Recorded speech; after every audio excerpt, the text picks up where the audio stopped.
요한복음을 나누게 될 텐데요. 오늘은 첫 시간이기 때문에 요한복음에 대해서 두 가지의 특징을 먼저 말씀드리고 그다음에 이제 말씀을 들어가도록 하겠습니다.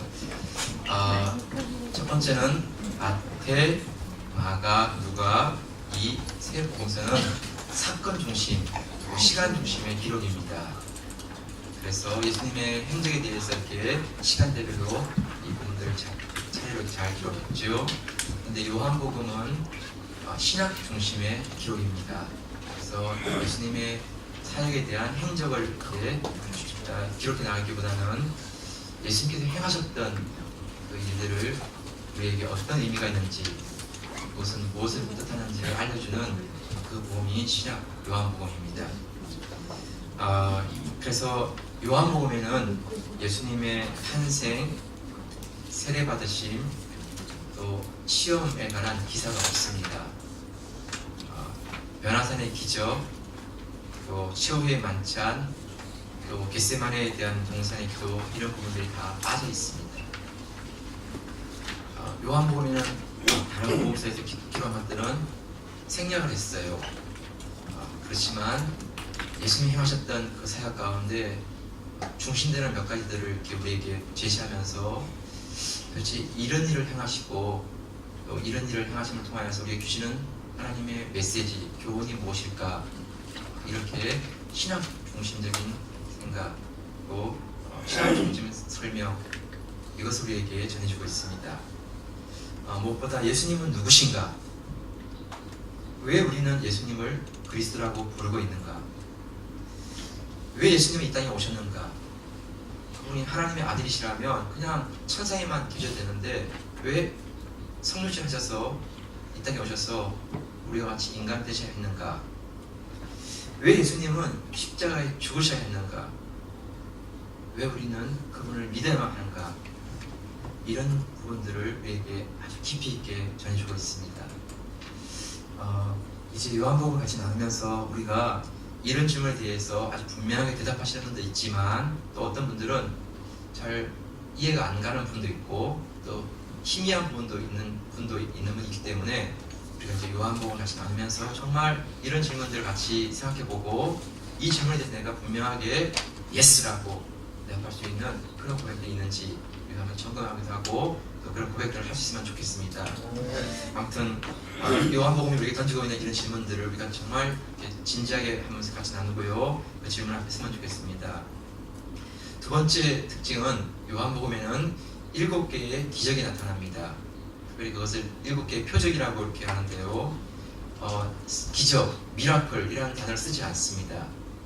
표적, 다시 말하면 사인이라고 이렇게 표현하고 있습니다. 사인이라는 것은 마치 도로 표지판과 같아서 차량을 운전하는 사람들이 차량 운전하다가 표지판에 나와 있는 그 사인을 보면 돌아가라는 얘기구나, 또 아니면 지금 공사하고 있다는 뜻이구나, 서라는 곳이구나 하는 것을 우리가 보면서 가게 되는 것이죠. 요한복음에 나오는 7가지의 기적, 이것도 역시 마찬가지입니다. 굳이 요한이 기적이라는 단어를 쓰지 않고 다 표적이라고 이렇게 쓰고 있습니다. 표적이라는 것은 기적 그 자체보다, 기적을 부인하는 건 아니죠.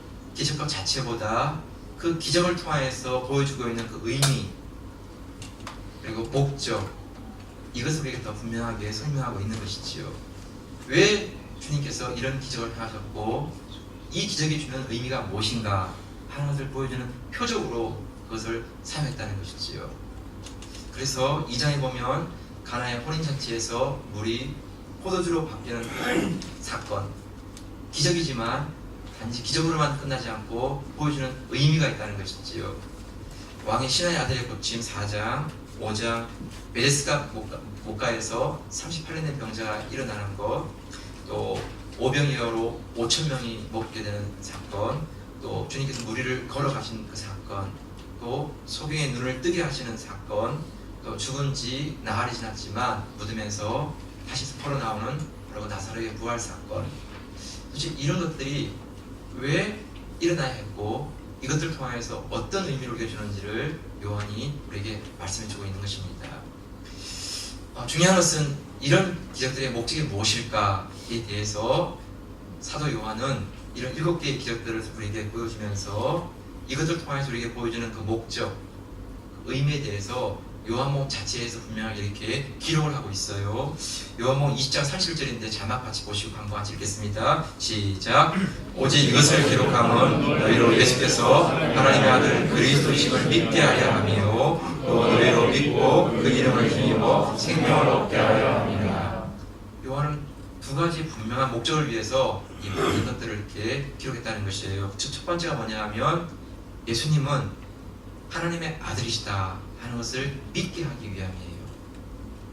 이걸 억지로 강요하는 것은 아니고 정말 이 기록된 말씀을 같이 나누고 읽어볼 때 정말 이것이 사실이라면 그 예수라고 하는 그 사람은 나사렛 촌 동네의 한 사람에 불과한 것도 아니었고 목수의 아들로서 그냥 끝나는 것도 아니라 그분은 정말 하나님의 아들이셨다, 메시아이셨다 하는 것을 믿게 되는 그 목적을 위해서 기록했다는 것이죠.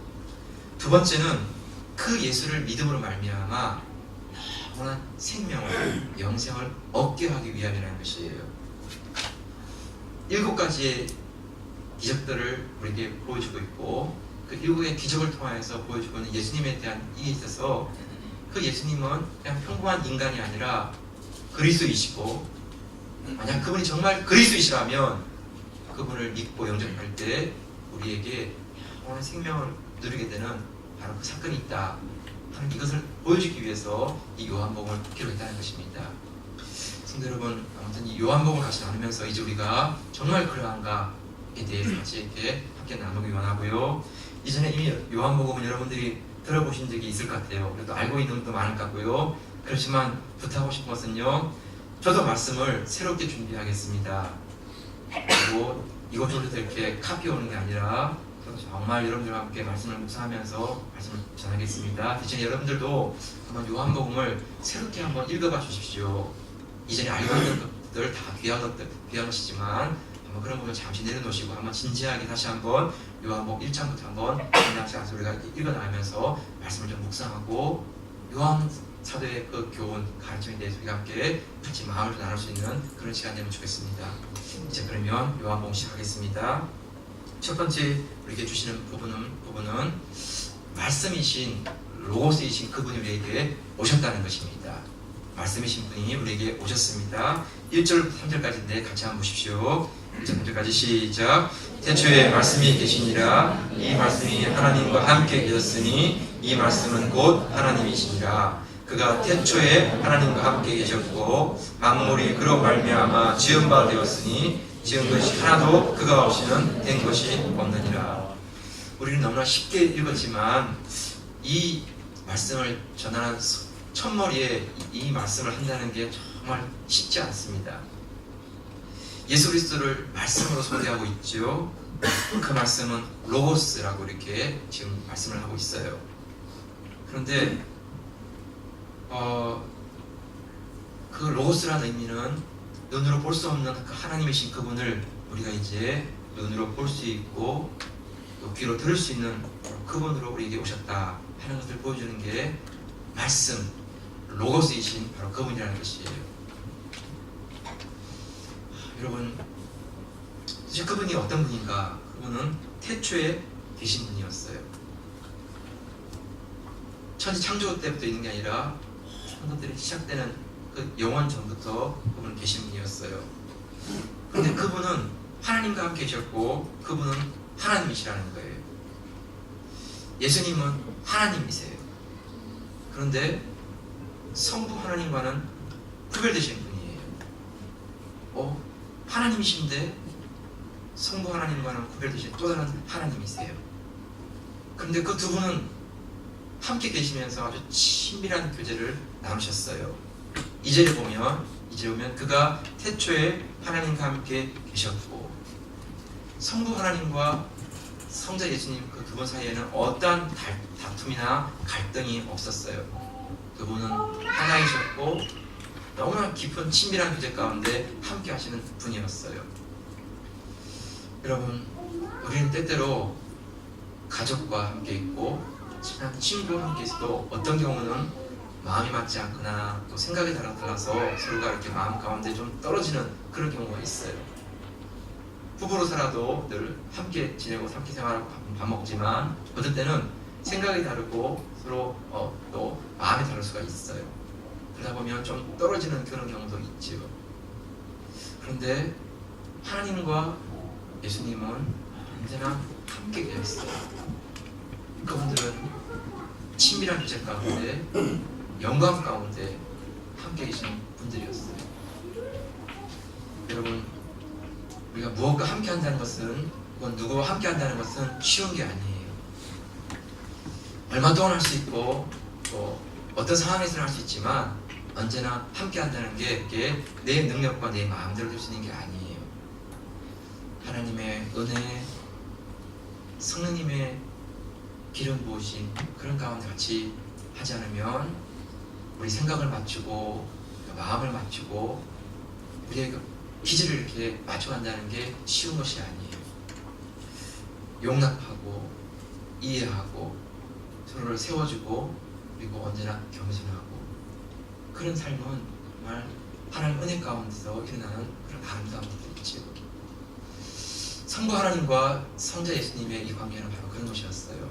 두 분 다 하나님이신데 그러나 그 두 분 속에는 정말 아버지와 아들과의 깊은 교제 가운데 정말 창세 전부터 영광 가운데 그분들은 함께 계시면서 함께 생활하셨어요. 더 놀라운 사실은 3절에 이렇게 말하고 있죠. 3절은 한 번 더 같이 읽겠습니다. 3절 시작. 만물이 그로 말미암아 지은 바 되었으니 지은 것이 하나도 그가 없이는 된 것이 없느니라. 그 로고스이신 그분은 창조주세요. 모든 만물을 만드신 분이시고 그분이 없이는 된 것이 아무것도 없다는 것이에요. 어떻게 보면 이런 선언이 너무 무모하게 다가오는 것이죠. 너무 일방적이에요. 전혀 예수님을 인정하지 않고 예수님을 알 수 없는 그런 상황 속에서 예수님은 하나님이십니다. 예수님은 태초 이전부터 계신 로고스이셨습니다. 그리고 그분은 창조주시면서 모든 만물들을 지으시고 만드신 바로 그분이십니다. 여러분, 정말 첫 요한복음 시작되는 선언부터 정말 이것은 받아들이기가 어려운 부분들이죠. 그래서 이런 부분에 대해서는 거부감이 들기도 하고 또 이런 부분에 대해서는 그냥 집어던질 수도 있는 그런 상황입니다. 그런데 이 사도 요한의 이런 첫 서원에 나오는 머리에 나오는 이 말씀은 아니라 요한복음 자체 속에서는 그 로고스신 예수님께서 7번이나 자기 선언, 자기 증명을 하고 계십니다.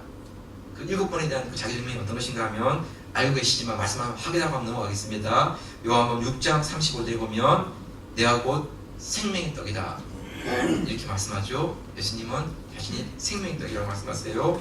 요한복음 8장 10절에 보면 나는 세상의 빛이다. I am the light. 나는 어둠을 쫓아내는 빛이라는 것이에요. 요한복음 10장 7절에 보면 나는 양의 문이라. I am the gate of the sheep. 그러니까 양들이 통과하는 바로 그 문이라는 것이에요. 요한복음 10장 11절에 보면 I am a good shepherd. 나는 선한 목자다. 지금 계속 자기에 대한 선언을 하시는 거예요. 누가 물어본 것도 아니에요. 그냥 예수님께서 자기 스스로를 말씀하시는데 자기를 이렇게 설명하시는 거예요.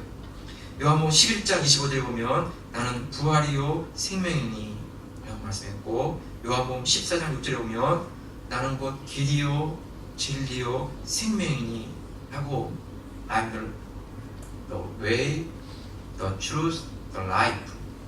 예수님에 대해서 자신에 대해서 이렇게 그를 말씀하시는 거예요. 그리고 요한복음 15장 5절에 보게 되면 나는 포도나무요 너희는 가지니. 7번이나 예수님께서 자기 선언, 자기 존재에 대한 증명을 이렇게 하고 계세요. 왜 이렇게 반복적으로 이런 선언을 하시는 것일까요? 사람들이 믿지 않으니까 나를 믿어달라 이러는 것일까요? 아니에요. 사람들의 그런 반응에 대해서 연연해서 쓴 게 아니고 예수님 자신이 진정한 하나님이시고 그분은 생명이시고 그분은 빛과 길과 진리 되신 분이라는 것을 선언하고 있는 것이에요. 여러분, 바로 이 생명이신 예수님이 우리 안에 들어오면 놀라운 일어나게 돼요. 그 일이 어떤 일이죠? 4절을 보세요. 4절 말씀. 4절 시작. 그 안에 생명이 있었으니 이 생명은 사람들의 빛이라. 이 예수님을 이렇게 만나게 되고 이 예수님을 경험하게 되면 그분 안에 있는 생명이 드러나게 되는데 이 생명은 사람들 가운데 빛으로 이렇게 드러나는 것이에요. 어둠이 물러가고 빛이 임하게 되고 절망이 소망으로 바뀌고 어둠이 떠나가고 그 안에 생명의 역사가 나타나게 되는 것이에요. 여러분, 그분이 우리 안에 들어오면 우리가 갑자기 똑똑해지거나 또 우리가 갑자기 막 지식이 막 늘어나거나 갑자기 우리의 막 존재가 변화되거나 그런 것은 아니에요. 그런데 너무나 부인할 수 없고 우리가 결코 잊을 수 없는 그 사건이 일어나는데 바로 그것은 생명의 역사예요. 빛의 역사. 그래서 우리 안에 기쁨, 평강, 소망, 하나님을 향한 꿈, 비전, 이것이 우리 안에 막 일어나게 되는 것이에요. 누가 알려주거나 시킨 것도 아닌데 우리 속에는 그런 변화들을 경험하면서 내 안에 왜 뭔가 변화가 일어났고 내 안에 내가 아닌 누군가가 있구나 하는 것들을 이렇게 체험적으로 경험하게 되는 이런 사건이 일어나는 것이에요.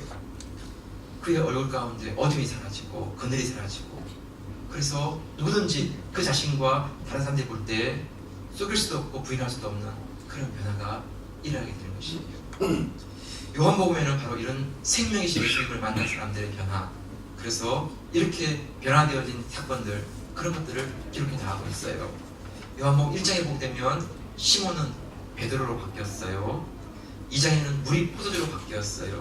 3장에는 종교적이었던 니고데모가 참된 그리스도인으로 나중에 예수님의 시신을 이렇게 돌보는, 받아서 그것을 잘 간수하는 그런 사람이 되었어요.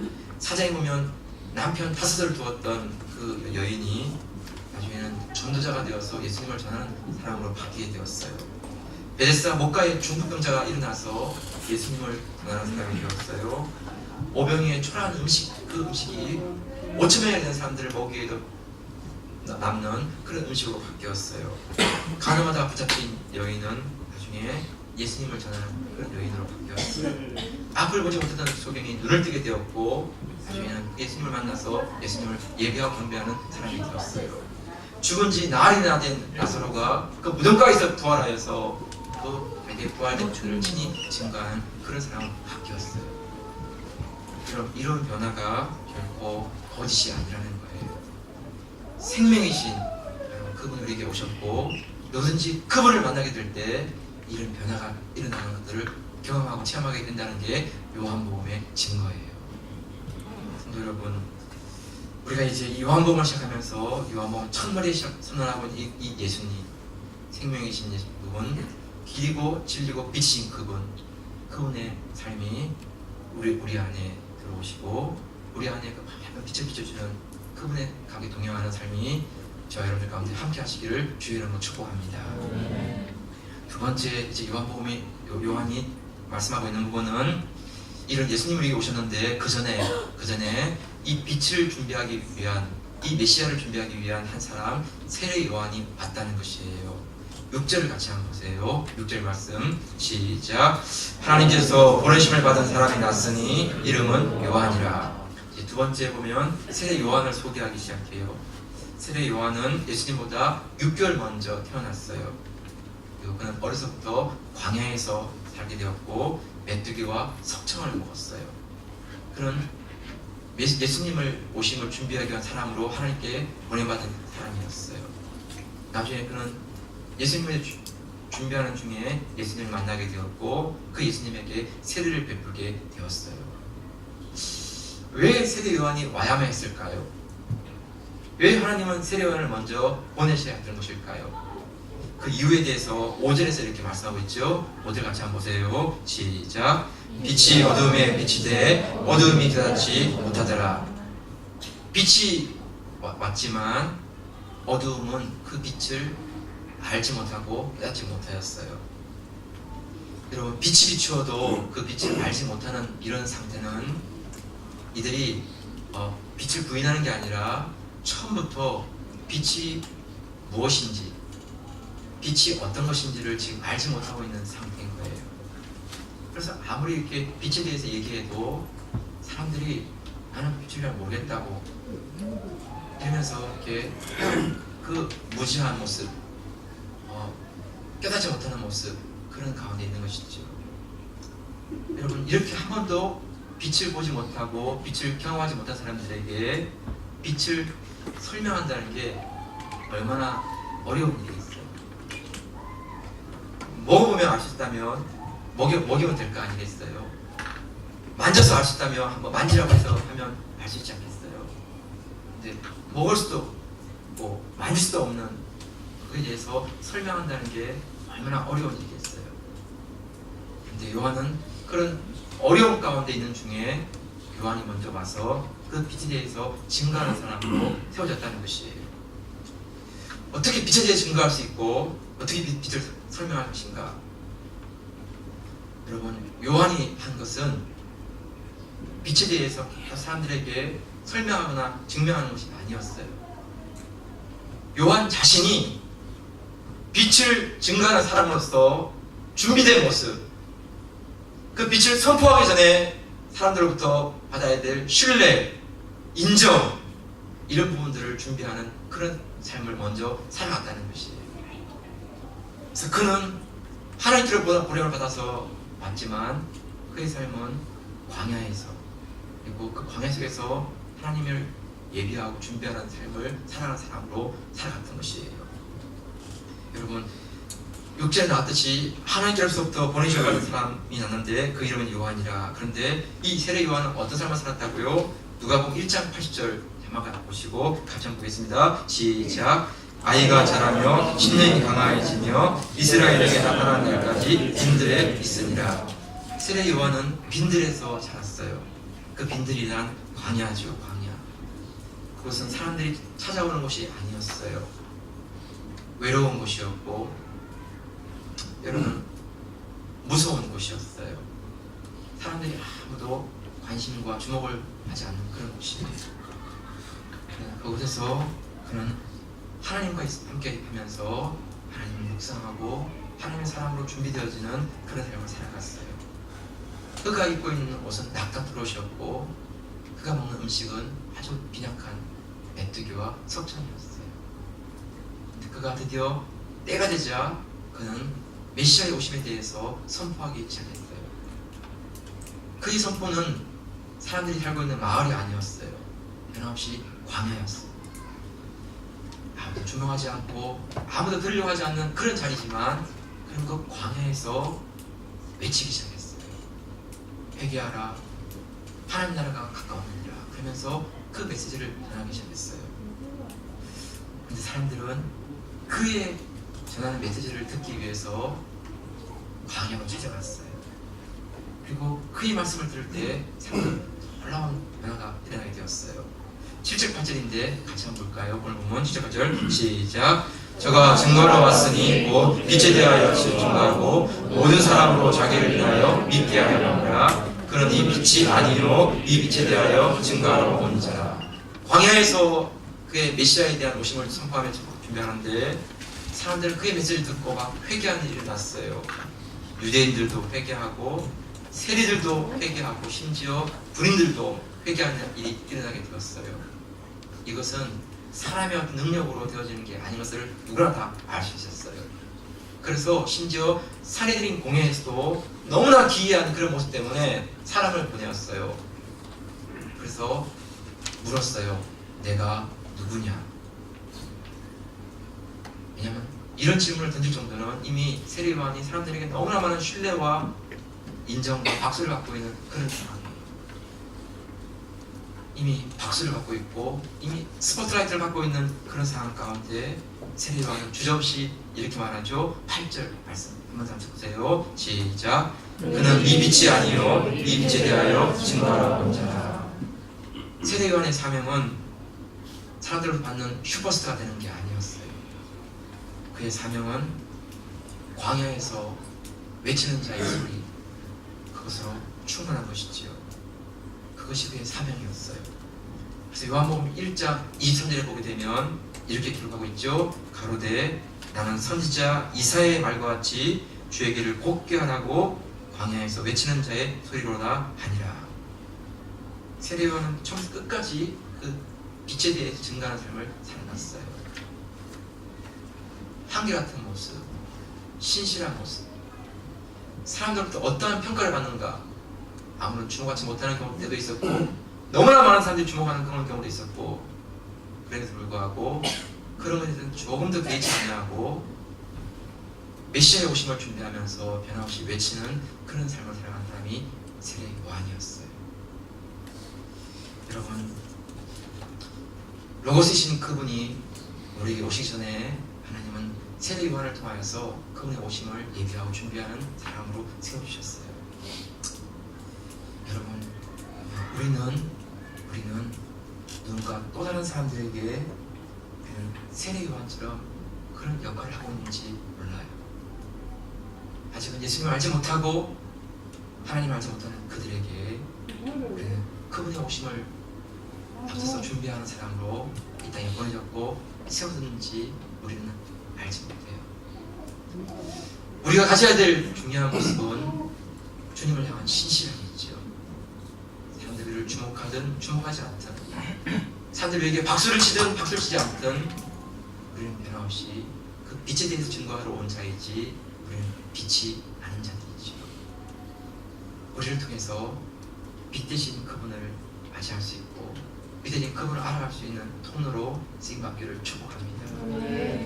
아무리 어둡다 할지라도 빛이 비치면 그곳은 환하게 빛나게 되는 것이죠. 우리가 세례 요한처럼 주님 빛 대신 그분을 앞서서 들어가서 그 빛에 대해서 선포할 때 그 어두운 자리가 환하게 빛나는 자리로 바뀌는 것을 보게 될 것입니다. 여러분, 우리가 이 땅에 사는 동안에 세상에서 우리를 좀 알아주는 것, 사람들이 우리에게 주는 잠깐의 박수, 인기, 우리가 그런 것 앞에 연연하지 아니하고 변함없이 영원하신 예수 그리스도, 우리의 생명 되신 예수 그리스도, 그 한 분만을 전하는 것이 나의 사명입니다. 이렇게 고백하는 마음으로 우리가 우리를 세우신 그 자리에서, 우리를 보내신 그 자리에서 주님을 증거하는 삶으로 살 수 있기를 주의 이름으로 축복합니다. 마지막 세 번째로 오늘 본문에서 우리에게 주시는 부분은, 사람들은 그분을 알지 못하고 그분을 영접하지 않았지만 그러나 놀라운 약속을 주시고 있죠. 누구든지 생명 대신 빛 대신 그분을 영접하는 자에게는 하나님의 자녀가 되는 원세가 있다고 말씀해 주시고 있습니다. 12절 13절 같이 한번 볼까요? 12절 13절 말씀 시작. 영접하는 자 곧 그 이름을 믿는 자들에게는 하나님의 자녀가 되는 권세를 주셨으니 이는 혈통으로나 육정으로나 사람의 뜻으로 나지 아니하고 오직 하나님께로서 난 자들이니라. 여러분, 사람들은 예수님을 무시할 수 있고 도대체 뭐 정말 그게 그럴까 라고 생각하면서 그냥 우습다고 하는 태도로 치워버릴 수도 있습니다. 그런데 하나님의 말씀은 그 예수를 영접하는 자들에게는, 그 이름을 믿는 자들에게는 하나님의 자녀가 되는 권세가 있다고 분명히 선언하고 있습니다. 이것은 사람이 하는 약속이 아니고 하나님의 말씀이죠. 하나님의 약속이에요. 이것은 혈통으로나 육정으로나 사람의 뜻으로 되는 것이 아니라 하나님의 뜻으로, 하나님 은혜 가운데 되어진 일이라고 말씀하고 있어요. 여러분, 우리의 구원은 너무나 분명하고 단순해요. 우리가 세상의 모든 통계를 다 알아야지만이 구원을 받는 게 아니에요. 우리가 엄청난 많은 선행을 해야지만이 구원을 받는 게 아니에요. 우리에게 주시는 유일한 한 가지는 생명 되시고 빛 되신 예수 그리스도, 그분을 알고 그분을 나의 주인으로 모시는 것이에요. 그러면 그에게는 하나님의 자녀가 되는 권세가 임하는 그 약속이 있다는 것이에요. 여러분, 예수님을 영접한 사람과 영접하지 않은 사람은 분명히 달라요. 네. 이것은 아무리 설명을 해도 지식으로는 전달이 불가능해요. 근데 예수님을 영접한 이후에 그 이름을 믿는 이후에 고백한 이후에 일어난 삶을 보면 분명히 우리 삶 가운데 체험되어지고 경험되어지고 그래서 그 이전과 그 이후가 너무나 다른 삶으로 드러나는 것을 알게 되는 것입니다. 여러분 집안에 두 남자가 있어요. 하나는 아들이고 하나는 학생이죠. 그 집안의 아들은 밤늦게 잠을 자가지고 아침 늦게 일어났어요. 한낮에 일어났어요.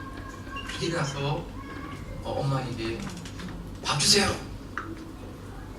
근데 밥 없다. 왜 밥이 없어요? 막 소리 지르면 엄마가 밥을 막 드세요. 이렇게 아들이 먹으라 라고 하면서 밥을 갖다 줍니다. 하수생 자기도 그걸 보고 늦게 자고 한낮에 일어났습니다. 밥 주세요. 밥이 없는데 왜 밥이 없어요? 나가. 끝이에요. 네, 끝이에요. 네. 아들과 학생의 차이는 똑같은데 차이가 너무나 커요. 우리가 예수님을 영접하면 예수님 나의 주인이라고 하면 내가 마치 노예가 되는 거 아니야? 종이 되는 거 아니야? 내가 언제나 예수님께 불복하고 불조하며 살아야 되는 거 아니야? 이런 마음의 두려움이 있을 수 있어요. 근데 여러분 그렇지 않아요. 그렇지 않아요.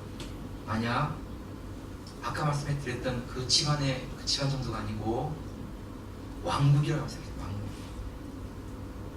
동일한 똑같은 두 아들이지만 사람이지만 왕의 아들이 된 친구와 그냥 그 집에 와 있는 친구와 그거는 어마어마한 차이예요. 왕국 정도가 아니라 온 우주를 다스리시는 그분의 자녀가 된 것과 그의 친구가 됐다는 것, 그거는 어마어마한 차이지. 내가 잠시 동안 노예로 종으로 산 것처럼 보일지 모르지만 내가 예수님 나의 주인 되시고 내가 하나님의 자녀가 되는 그 순간부터 주어지는 것은 하나님의 영광, 하나님의 부여하심이에요. 하나님의 만나신 지혜예요. 하늘나라의 영광을 내가 소유할 수 있고 누릴 수 있는 권리를 가지고 있습니다. 여러분 이것은 세상에 있는 어떤 것과 도무지 비교할 수가 없어요. 세상에 아무리 많은 돈이 있다 할지라도 하나님의 아들로 가지는 그것과 비교할 수 있을까요? 세상에서 아무리 사람들이 높여진다 할지라도 하나님 나라에서 그 왕의 아들인 그분들을 섬기는 천사들의 그 섬김과 비교할 수 있을까요? 그것은 결코 비교할 수가 없는 것이에요. 여러분 너무나 단순하고 너무나 간단해 보일지라도 이것은 하나님의 약속이고 이 약속은 그대로 이루어지는 것이에요. 말씀을 마무리할게요. 여러분 생명이신 그분, 우리 영원한 구원이신 그분을 영접하는 것, 그것은 정말 특권이고 그 하나님의 권세예요. 우리가 20년 전, 30년 전 인기 있었던 분이라고 생각해보세요. 제가 살할 때에는, 제 아버지 때에는 윤정이라는 영화 배우가 너무나 예뻤습니다. 네. 그래서 막 윤정이 막 하면 와 진짜 너무 예쁜 사람이구나 그랬습니다. 또 저희들 때에는 뭐 유진, 장미, 네, 여러분들도 좀 애기 막 그럴지 모르지만 우리 때에는 그분들도 너무 또 아름다운 분들이었습니다. 그래서 어떻게 저렇게 잘생길 수가 있을까? 정윤희 씨 같은 분들 막 이렇게 있습니다. 네, 여러분 20년, 30년 지난 지금 와서 윤정이라는 영화 배우를 보면서 너무 아름다워 우와 막 넘어가겠어 막 이런 사람이 있으면 네, 있으겠지만 네, 조금 이상하다 그러겠죠. 또라이 아니야 그러겠죠. 네, 뭐 유진, 장미, 정윤이 예쁘시지만 지금 와서 또 이렇게 그분들 보면서 막 침을 질질 만큼 막 이렇게 예쁘다. 그럼 약간 좀 이상한 것 같아요. 근데 그럴 수 있지만 생각해보면 여러분 20년, 30년만 있고 그때 그렇게 인기 있던 분들이 지금은 그 인기가 별로 있는 게 아니에요. 100년 전에 그렇게 부여했던 그 집안과 가문이 지금 와서도 이렇게 그렇게 부유한 집안 가문인가를 보면 그렇지 않는 경우가 너무나 많아요. 사람은 다 잊어버리고 떠나고 그런 것이죠. 근데 여러분 세례요한을 살펴보세요. 세례요한. 사람은 다 잊어버린 것처럼 생각할지 모르지만 적어도 메시아이신 예수님을 얘기하려면 반드시 세례요한을 얘기하지 않고서는 넘어갈 수가 없어요. 세례요한은 반드시 예수님의 사역을 앞서서 얘기하고 준비한 사람으로 드러날 때 예수님의 오심에 대한 것들을 설명할 수 있게 돼요.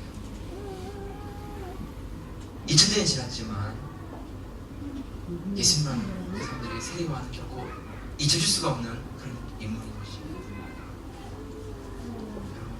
우리의 삶도 그래요. 우리의 삶도. 삶이 생각하는 20년 전, 30년 정도의 그 정도 기억이 아니라 예수님을 영접하고 예수님과 함께하는 삶을 살면 마지막 날 주님 앞에 있을 때 영원한 그 하나님 나라에서 우리 삶이 주님과 함께 드러나고 증거되는 그런 삶으로 하나님이 보여주실 것이에요.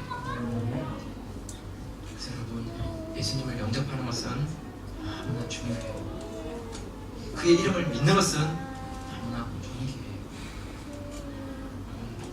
요한복음 1장에서 이제 시작하면서 그 예수님의 대들에게 말씀을 주고 있어요. 혹시 이 자리 가운데 내 가운데 지금 제 말씀이 그대로 다 들리는 분들이 있다면 여러분 그분들은 이미 성령님께서 그 마음 가운데 계신 분이에요. 지금 제가 하는 이야기가 다 이해되고 다 받아들이시는 분들은 이미 예수님이 그 안에 계신 분들이에요. 왜냐하면 성령님이 그 안에 계시지 않으면 지금 제가 얘기하는 얘기는 다 뜬구름다는 얘기예요. 뭔 개소리 하는 거냐라고 생각할 수 있어요. 제 얘기가 아니고 실제로 제가 이 말씀 전했을 때 뒤에서 저 거짓말이야 했던 분이 있어요. 네, 제가 꾸며낸 얘기가 아니에요. 네, 왜냐하면 진짜 분이지만 그분이 들을 때는 제 얘기는 다 가짜였어요. 거짓말이에요. 뻥치는 것이죠. 맞아요. 네, 여러분 그렇지 않고 지금 이 말씀이 여러분에게 다 사실로 다가오고 있다면 여러분 안에 이미 성령님이 계세요. 말씀을 들을 수 있는 귀를 열어주신 것이에요. 그렇다면 이제 그 주인 되신 주님을 나의 주인으로 고백하시고 그분을 높여드리는 삶을 살아갈 때 그 주님의 부요하심, 영광, 지혜, 완전하심 그 가운데 참여하는 삶을 누리게 되는 것이에요. 여러분 혹시나 이 가운데 아직 제 얘기 들으면서 저 뭔 얘기 하느냐 또 저 사람들 꼬여가지고 집 밥 벌어먹기 위해 산다 이런 거 있다면 괜찮습니다. 네, 혹시 있다면 조금만 시간을 주시고 같이 하나님 말씀을 들어서 기회를 주시면 좋겠습니다. 성도 여러분 어둠 가운데 빛이 오셨고 그분은 생명이신 분이고 그분은 영원하신 하나님이셨습니다. 그분 안에 있는 생명은 그분을 영접하고 그분을 믿는 자들에게 그 안에 생명의 역사가 일어나게 하시는데 어둠이 물러가고 두려움과 근심이 떠나게 하시고 하나님의 소망을 바라보고 눈을 열어주시는 역사가 일어납니다. 여러분 그분을 품으면 우리 안에 생명의 역사가 생명 능력이 나타납니다. 이런 놀라운 은혜가 여러분과 함께 하시기를 주의 이름으로 축복합니다. 이제 같이 한번 찬양 드리고 같이 기도하겠습니다.